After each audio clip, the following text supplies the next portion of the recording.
My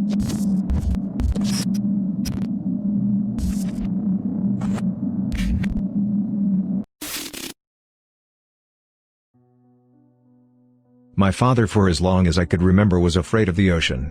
He wanted nothing to do with the beach. Even at the mere mention of visiting the beach, he would get agitated and angry. It's not like he was afraid of water, because he had no problem with going to a lake, river, or pool. In fact, he had a large freshwater pond at our house. But it was the ocean that scared him. We lived in a small town in central Pennsylvania, far from the nearest beach. Last year my father passed away. It was peaceful and painless. After his death, I decided to research his side of the family. He was an immigrant from Scotland. I know he had parents and a brother, but he never talked about them. My grandparents passed away years ago, but my uncle was still around. I did some digging and found my uncle's phone number. He was still living in Scotland, more specifically the Orkneys. I had never been to the Orkneys or Europe. I got in contact with my uncle in Scotland. He was thrilled to talk to me. He told me that he hasn't heard from my father in 6 years and asked how he was doing. I told him the grave news, and he was very sad to hear this because he didn't know my father wasn't doing well, and they told me they would have come over to the US to visit. I told him I was hoping to visit the Orkneys to see where my father grew up and do some sightseeing.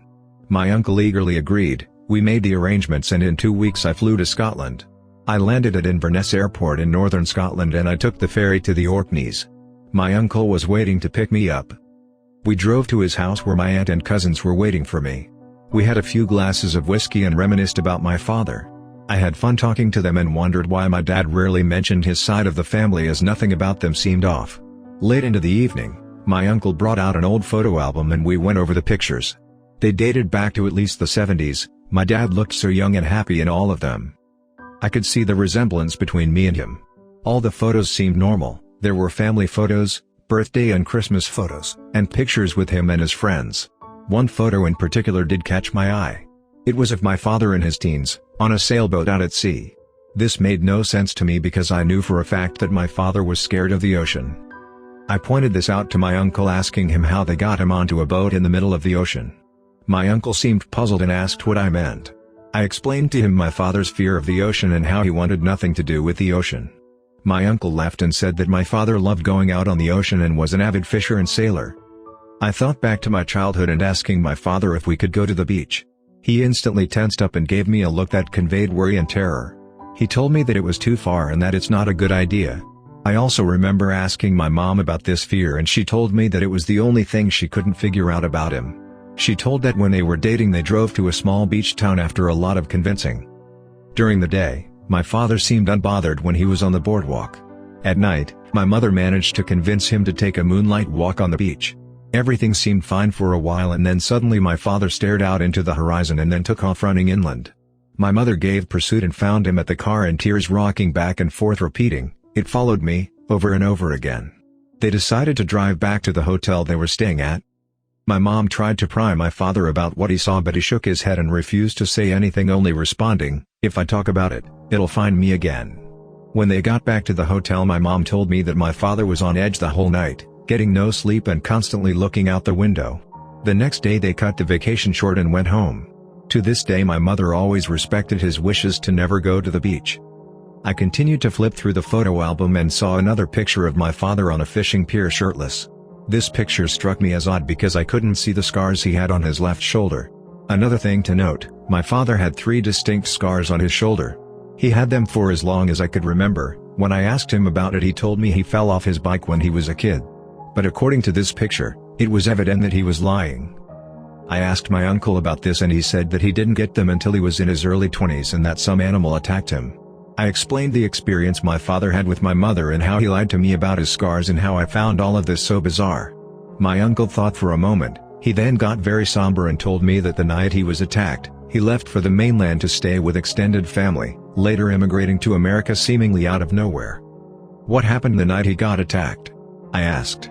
My uncle got very serious and finished off his whiskey and poured another glass. "It's not a night I like to remember." He took a deep breath. "Your father liked to take walks on the beach at night. He did this for years with no problems at all. He would just clear his head and forget the world.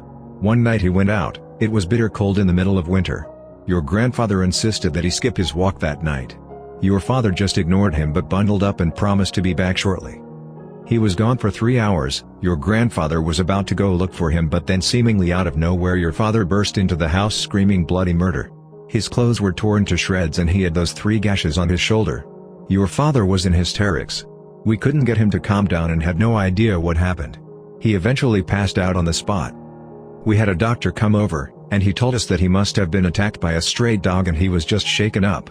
The next day your father left for the mainland, only saying that he couldn't stay here anymore. We let him go thinking that he needed time away from home and that he would calm down eventually. But we never saw him again.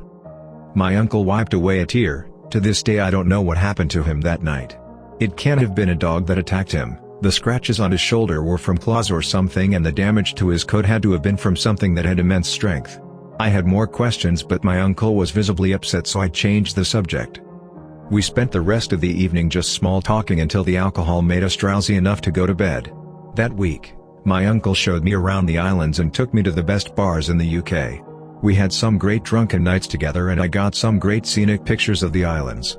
I had such a great time that I promised myself that I would make this trip a yearly venture. That was not to be though. My last night on the Orkneys is when it all became clear. My uncle and I had just gotten back from a bar where we toasted each other in my father's memory. When we got back to my uncle's house, he was pretty drunk and went to bed. I was drunk but very much awake. I decided to go for a walk around town. I walked up the streets towards the shoreline. Even though it was winter, it had rained earlier, giving the air more of a crisp. I found a pathway into the woods. I took the trail following my ears to the sounds of the waves. When I got to the beach I was greeted by cold salty air and the light of a full moon on the water. I walked down the beach and saw an old abandoned fishing shack. It was pretty old, the sea breeze chipping away at it for years. A few rusty buckets filled with rainwater were on the outside. I looked at my watch and told myself I would take a brief walk and come back to the fishing shack. I let the environment of the beach absorb me. This was such a unique experience for me since as a kid I never had the pleasure of being close to the ocean. I sniffed the air and let the sound of the waves immerse me.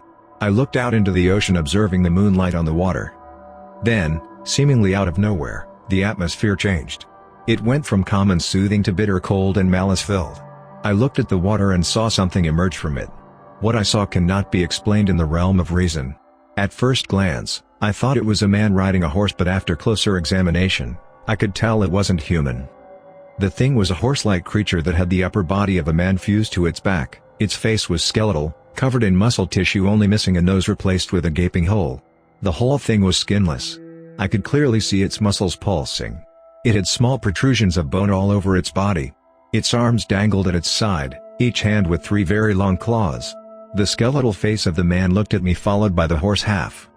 The creature then pointed at me with its dangly arms and let out an inhuman shriek. This snapped me out of my stupor and I began to run in the direction of the fishing shack. I thought I had a head start, but then I heard the sound of a horse panting as well as the clumped hooves behind me. It was gaining one on me. I didn't know if I could outrun it. I then felt my hood being grabbed and I was lifted into the air. The thing held me up and shook me. It brought me closer to the horse face of its body. Its breath smelled like death and decay. Out of impulse, I poked the eye of the horse and it dropped me. The horse half recoiled and bucked while the human part of the creature shrieked. I got up and began running again. I knew if it caught me it would definitely not be kind to me this time. I found the old shack, but the creature was in hot pursuit behind me. I hid in the shack and closed the door, hoping I could wait it out until morning. The creature circled the shack, each thump of its hoof sent my adrenaline skyrocketing. It began to taunt me verbally, speaking perfect English. Its voice was raspy and ancient. "You were unwise to come back, Alexander." My blood froze. Alexander was my father's name. This creature thought I was my father. The creature kept talking as I stayed still. "I do not let slights against me go unpunished, and I don't like it when my hunt gets away from me. My father must have beaten this thing back at some point, but how?" I tried to think, but then was interrupted when the creature burst its way into the shack. The horse half drooled with anticipation while the human half smiled. I backed away thinking about what that thing was going to do to me. Then a drop of rainwater landed on its shoulder and it flinched as if it was hot. I then thought that this thing must be averse to fresh water. Seizing the opportunity, I grabbed one of the rusted buckets of rainwater and doused the creature. It shrieked in pain as the horse half bucked and kicked. I picked up another bucket and doused the human half in the face. It shrieked and cursed me. I picked up the last bucket and downed the creature in the horse's face. It roared in pain and anger. I used this distraction and ran around it, exiting what was left of the shack. I ran to the woodland pathway and up the trail back to town with shrieks of the creature fading behind me. I ran back to my uncle's house. Once inside I locked the door and broke down. I had no clue what just happened. I didn't sleep, all I did was think about the creature. That must have been the animal father encountered all those years ago. The next morning, I told my uncle everything about the creature and my theory of how it was the same one that attacked my father. My uncle became pale and nodded, saying that it all made sense now. He explained to me that I had encountered the Nukkolavi, an ancient ocean demon that has terrorized the inhabitants of the Orkneys since the Vikings first landed. He told me that in the dead of winter it is known to emerge from the water to attack and kill humans. He then told me that it is adverse to fresh water and that I was right to douse it with rainwater. He told me that if its prey gets away it feels spurned and will always watch the escaped prey from a distance. He never thought the Nukkolavi was real, thinking it was just an old folktale. He told me that I needed to leave the Orkneys and never come back for my own safety. I didn't argue. He drove me to the ferry and dropped me off. As I waved goodbye I looked up the shore and could have sworn I saw the Nukkolavi watching me, with pure malice in its stare. Today I live in Arizona, far away from any body of water, and still keep in contact with my uncle. My only advice is this: if you visit the beach in the dead of winter, please be careful, you never know when you could become hunted.